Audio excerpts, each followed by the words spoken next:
नमस्कार दोस्तों।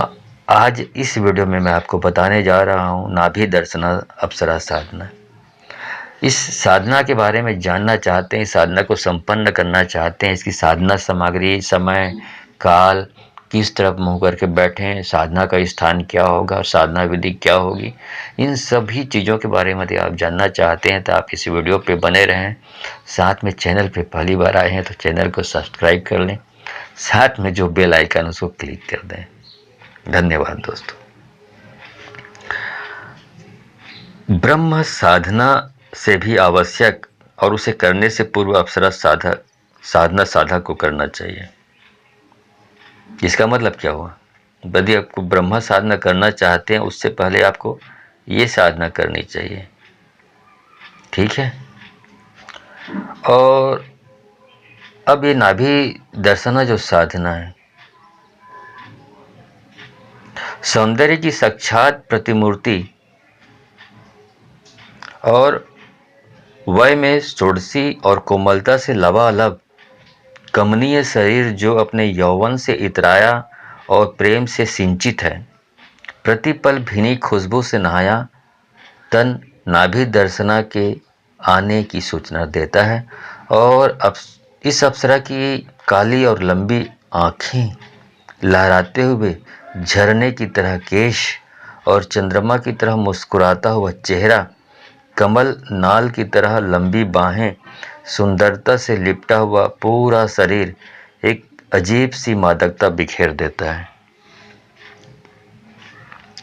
और इन्हें इंद्र का वरदान प्राप्त है कि जो इसके संपर्क में आता है वह पुरुष पूर्ण रूप से रोगों से मुक्त होकर चिर यौवनमय बन जाता है। उनके शरीर का कायाकल्प हो जाता है और पौरुष की दृष्टि से वह अत्यंत प्रभावशाली बन जाता है। अब बताता हूँ साधना का विधि विधान। यह एक रात्रिकालीन साधना है। इस साधना को रात्रि में 10 बजे के बाद ही शुरू करना चाहिए। नाभि अप्सरा साधना साधक अपने घर में या किसी अन्य स्थान पर एकांत जहां पर हो संपन्न कर सकता है। इस साधना में बैठने से पूर्व साधक स्नान करके सुंदर सुसज्जित वस्त्र पहने और वस्त्रों पर सुगंधित इत्र का छिड़काव भी करें। पूरे जिस स्थान पर बैठे वहां पर भी पूरा वातावरण को सुगंधमय ही बना लेना है। आपको कपड़ों में भी डाल लेनी है। साधक को उत्तर दिशा की ओर मुंह करके बैठना चाहिए आसन पर। इस साधना में सुगंधित पुष्पों का प्रयोग करना चाहिए। साधक साधना से पहले ही 2 सुगंधित पुष्पों की माला की व्यवस्था पहले से करके रखे, ये निहायत आवश्यक है। सर्वप्रथम अपने सामने लकड़ी के बाजोट पर पीला वस्त्र बिछाकर उस पर गुरु चित्र स्थापित करें। पंचोपचार गुरु पूजन संपन्न करें। गुरुदेव से साधना में सफलता का आशीर्वाद प्राप्त करें। उसके बाद जो ये मूल साधना है वो संपन्न करें। बाजोट पर एक ताम्र पत्र में अद्वितीय नाभि दर्शना महायंत्र को स्थापित करें। ये सारी चीज़ें जो आपको अवेलेबल कहीं आपके आसपास नहीं होती तो हमसे ऑर्डर करके मंगा सकते हैं कि उसका वास्तविक मूल्य देकर, ठीक है। उसके बाद केसर से यंत्र पर तिलक कर यंत्र का सुगंधित पुष्पों, इत्र, कुमकुम इत्यादि से पूजन करें। यंत्र के सामने सुगंधित अगरबत्ती एवं शुद्ध घृत का दीपक लगाएं।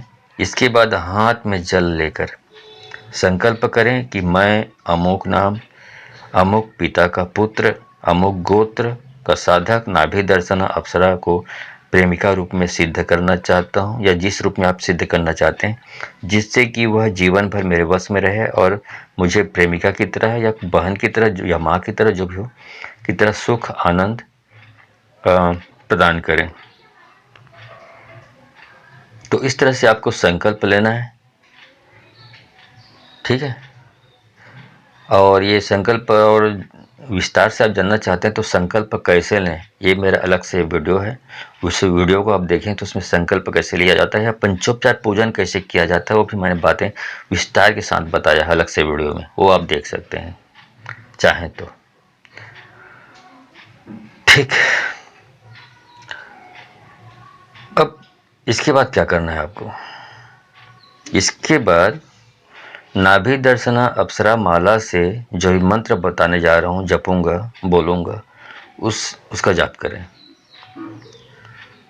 इस मंत्र को आपको 21 माला जाप करनी है और इस मंत्र को उसी रात्रि को संपन्न हो जाना चाहिए। उसी जिस रात को आप कर रहे हैं उसी रात्रि को पूरा 21 माला आपको करना ही करना है। एक ही दिन की साधना है ये।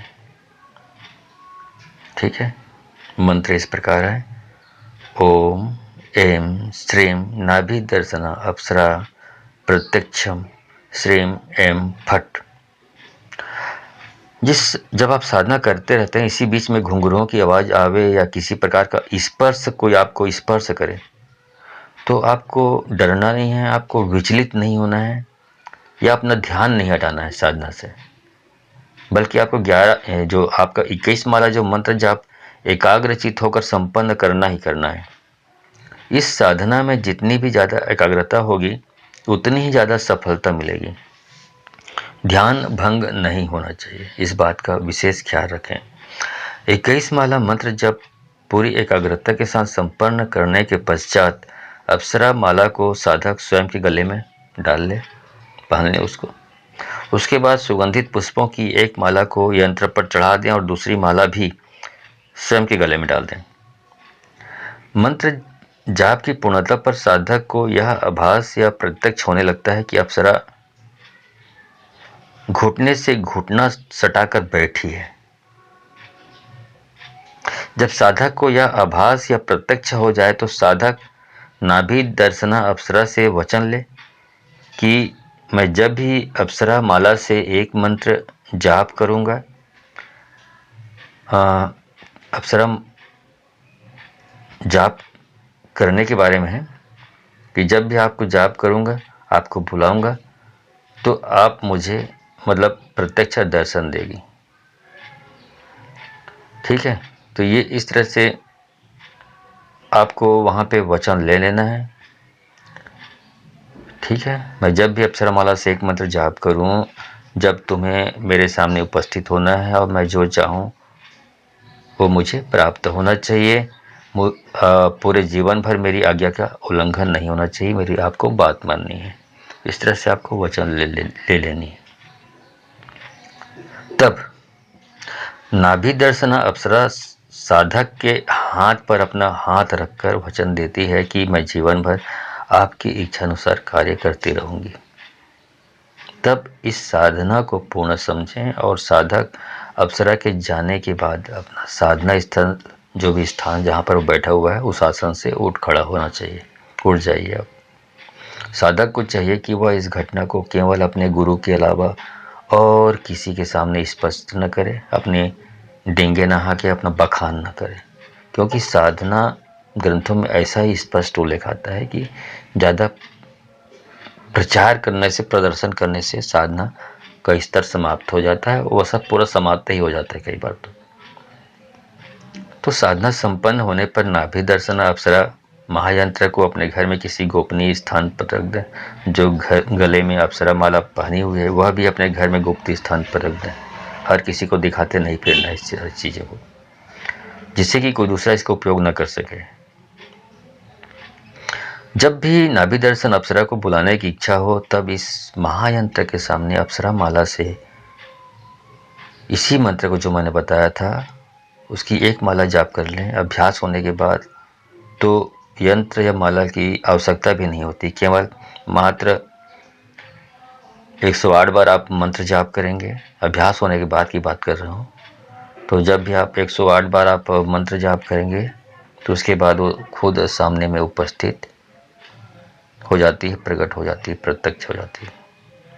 इस साधना को स्त्रियां भी सिद्ध कर सकती हैं। नाभि दर्शन अप्सरा के रूप में उन्हें अभिन्न सखी प्राप्त हो जाती है और उस सखी की सहचर्य में साधिका के शरीर का भी कायाकल्प हो जाता है और ऐसी साधिका अत्यंत सुंदर, यौवनमय और सम्मोहक बन जाती हैं।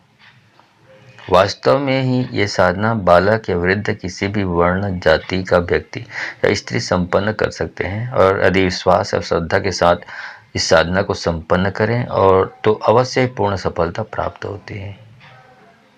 ठीक है, चलो साधना संपन्न करिए, अपने जीवन को भी सौंदर्यवान बनाइए। धन्यवाद।